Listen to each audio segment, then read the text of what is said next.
And welcome to the Uncensored match build-up show as Liverpool prepare to take on Napoli at the Aviva Stadium in Dublin. We're going to be there. In fact, it's a team out into Dublin. 6 of us going over. We've got the live show on the Friday evening in Murray's Bar. Those tickets have sold out now. So unfortunately, if you were planning on coming and you're leaving it late or you're leaving it till payday, you've missed your opportunity to see us live. So that's on you. You're just going to have to live with yourselves and your terrible, terrible decision making. But I am joined today by Ross, by John and by Louis to preview this game. I'll start with you, Louis.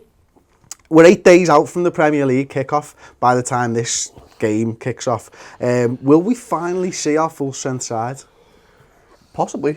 I think the goalkeeper's going to start because I don't think we have much choice. We're going to see Alisson live. Come on. Not just training vids. Maybe not Bobby Dunn, I don't think. I think I can see it close to being on full side. Maybe Sturridge in ahead of Firmino.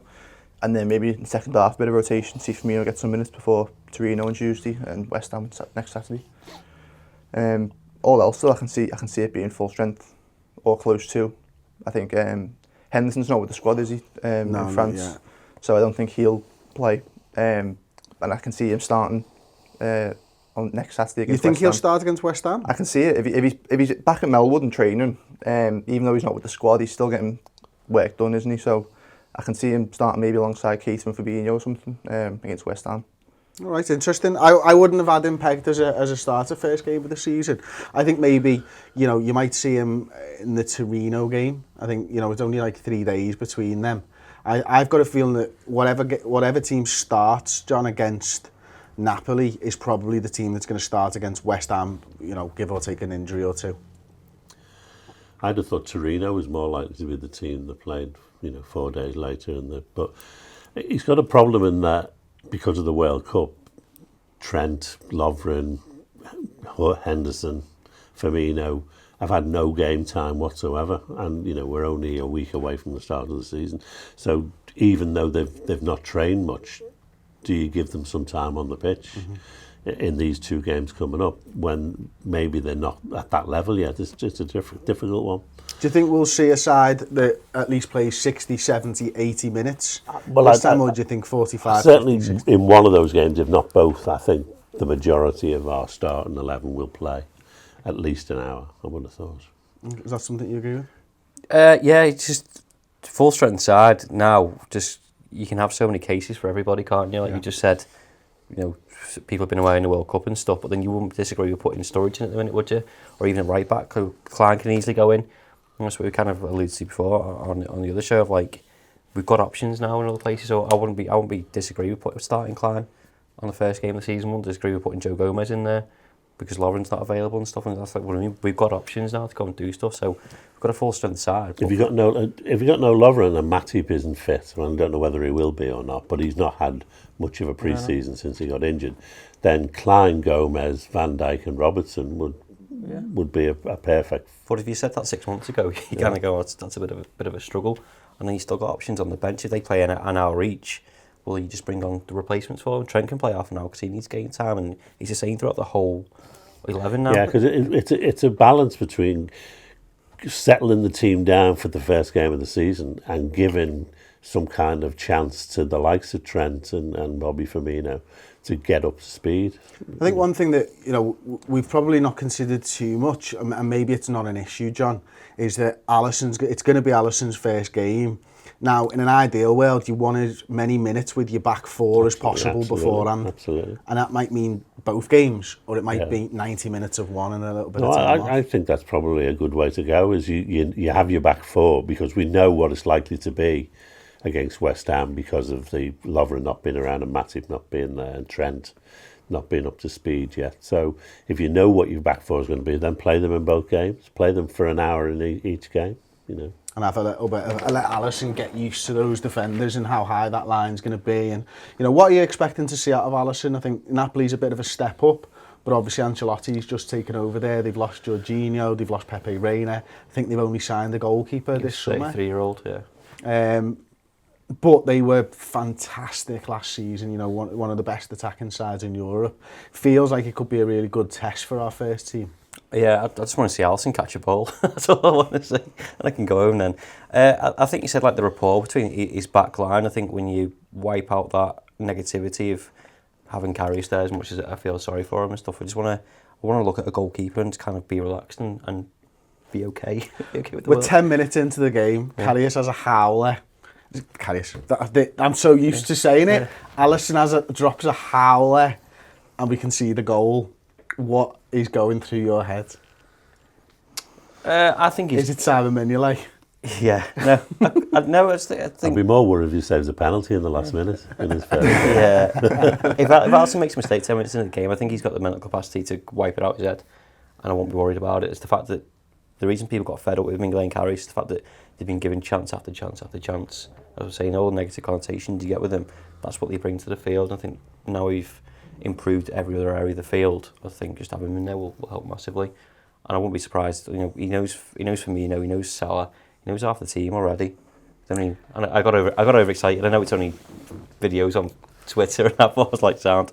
He looks absolute unit. I want to see someone command the box as well. And I don't mean shouting and screaming and stuff. Like, if someone was coming for a cross, come and take the cross. You're not going to leave the beauty is he knows he's our number one and he knows he'll play. Whereas when we had Karius and came in to understudy Mignolet, Karius was supposed to go in and be our number one and couldn't because he got injured. And then Mignolet went in, played probably the best football of his career, you know, because obviously he knew his place was up for grabs.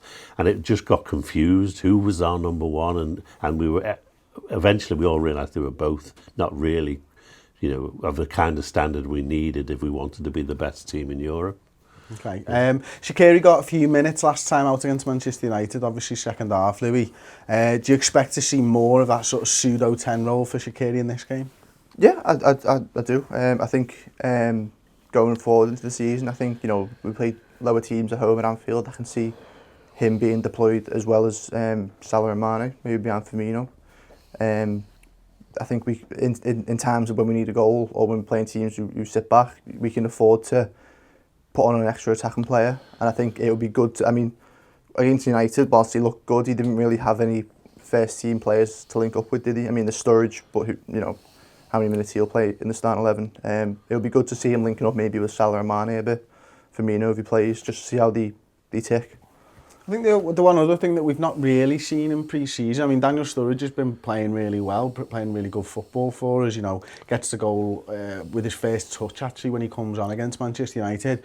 We've not actually seen him paired with Salah and Mane yet. Is that something that you want to see happen during this game?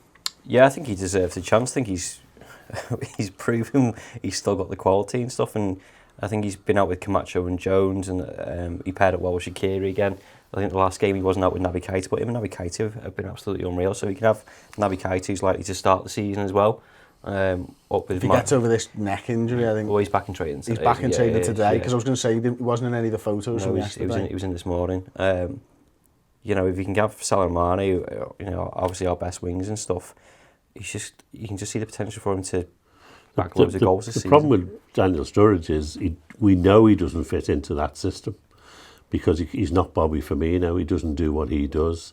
He's a striker. You know. But can you get enough output out of him? I don't know whether he's any good unless he's playing in a two. Mm-hmm. And I do wonder whether he'll keep him to be that backup option I talked about earlier on, that we might go to a two. You know, strangely, if we're having no luck getting through a back defence and play people in the box when that when your pace is no good for you, that's when, for me, Daniel Sturridge will come into his own. Okay, well, we've got something we want to show you that's on the subscription website. It's the redmentv.com. It's £5 a month. First month is free. I think you all know that. We've actually got some interviews, some micro interviews with the likes of Curtis Jones and Andy Robertson and stuff. So here's a little clip of that now. It's been a mad few days here, hasn't it? I think it opened training yesterday, getting mobbed by the fans. I mean, with the greatest respect to the volume of Hull City fans, there's nothing quite like the Liverpool supporters. Yeah, no, it's completely different. You know, American supporters are a lot different to the British ones as well. And you know, it's been a good experience for all the lads. It's, you know, what a fantastic turnout tonight. And like you said, the open training session and stuff was, you know, was good yesterday. So, you know, it's been a great experience for all of us, and it's something that you know, will, and it'll especially help the young lads playing in front of big crowds and stuff like that, and get them used to it. But you know, I'm looking forward to getting back to the Liverpool fans back home. Okay, thanks for watching that. We're back. We're gonna change it up slightly. We're gonna do preferred 11s and predicted 11s for this game. So we'll start off with preferred 11s. I'll start with you first, John. Go through your side. Why Alisson obviously Yeah. needs to get in the team. I think Klein, Gomez, Van Dijk and Robbo are probably our first back four who are fit at the moment. You know, Trent's not back yet. Matip, we're unclear about. Lovren not back. I think VVD and Robbo, they've just picked themselves anyway at the moment. In the middle, I would like to see Fabinho, Keita and Shaqiri. I'd like to see more of Shaqiri's attacking prowess and what he can do. And up front, Salah and Mane again picked themselves. Sturridge is no Bobby Firmino. He doesn't play that role very well, but I'd still like to see him given a chance to establish himself because he's been in good form and he does score goals and he is a bloody genius. Okay, I've noticed something on Louis' board that I really like the look of. He stuck Salah up front. Yeah, well, I mean, he played there last season, didn't he, at some point? Yeah. And I think whilst they're there, why not? Just throw all three of them on and see what happens. So you've got Shaqiri coming from the left-hand side, Salah up top, and Mane coming from the right, backed up by Fabinho, Keita and Wijnaldum. I think we've probably all picked the same back five. Why Wijnaldum? I just want to see how them three work in midfield, because I feel like in terms of box to box, I think Wijnaldum's one of our better midfielders in that sense, which leaves them Fabinho to play the six and Keita to play as a more advanced midfielder.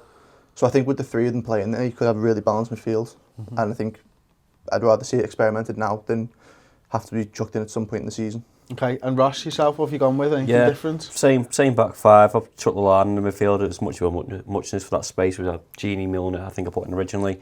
Similar to Louis, I put them same three up front, but I put... Trent. I've just noticed. Oh yeah, Trent, yeah. I'll just get Trent in there now, get him some game time under his belt, then take him off and then maybe give him half an hour for the Torino game. Although I think Klein will start, but I just want to see Trent back in the field. So again. what's Shaq's position in your side there? It's almost a bit of a 10. I think all these three will just mix it up in between them. The reason I put him up top on there is because I just want him to shut up Charlie Adam, who's in between eating deep fried cans of iron brew or whatever he's doing with his life at the minute, and slagging off Shaqiri because he's got nothing else going on in his life. Put Shaqiri up there, banging some more goals, some overhead kicks. And just shut him up. I just want to see Shaqiri. Brilliant. Deep fried cans of iron brew or whatever he's doing with his life at the minute. Definitely shout of the day. Okay, so for me, I've gone Trent as well at right back. Same reasons. I just want to see some minutes. I've gone 4-2-3-1 with Shaq in the 10. Shaqiri, I like the idea of that, and I've gone Wijnaldum, same as Louis, but more because I think he hasn't got a lot of rhythm up in this pre-season. I think he's going to need minutes, and I think one of the things that we'll see this season, maybe even more so than the start of last season, is I imagine that midfield three moving into the season is going to rotate the most out of any area of the pitch. I think the back four is almost going to pick itself. I think the front three is going to pick itself, and game by game, those midfielders are all just going to rotate all season long, because it's what he did last season. You know, I was stood at that starting 11 board so often, getting the midfielders wrong last year. Everything else was just exactly the same, and he was picking a different midfield. So I think Wijnaldum needs minutes, and I'm excited to see Sturridge up top with Salah and Mane. I'll go straight into my predicted 11. I think Klein will play at right back. I think the rest of the back five sound. I think Milner will be paired with Lallana ahead of Fabinho, and the front three as a preferred. Anybody got any differences there? I've just got Keita instead of Lallana. I've got Klavan playing and Gomez at right back. Okay, that's interesting. Yeah, I think, it's a good shout, that, isn't it? Because you know what you're getting with Ragnar Carvin, don't you? I think, you're getting that experience centre-half. Are you comfortable with that? Would you be comfortable with that first game of the season? Well, like you said, I think the team that plays at Napoli, you're more than likely going to see them playing against West Ham. And I think with Gomez at right back and Klavan in the back four, it's what you know. It's not a risk at this time. I think early on in the season, first game, you need to get points on the board as soon as. So I think you're better off going for what you know as opposed to experimenting. And John, Solanke is probably the big difference for your side than everybody else's.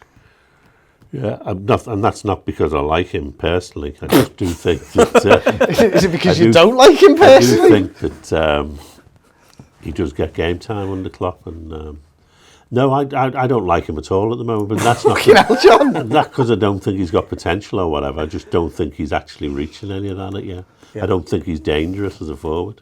If I saw him playing, I was a defender, I'd be made up. I think he will be a very, very good attacking player over the next few years, but at the moment I don't think he's there.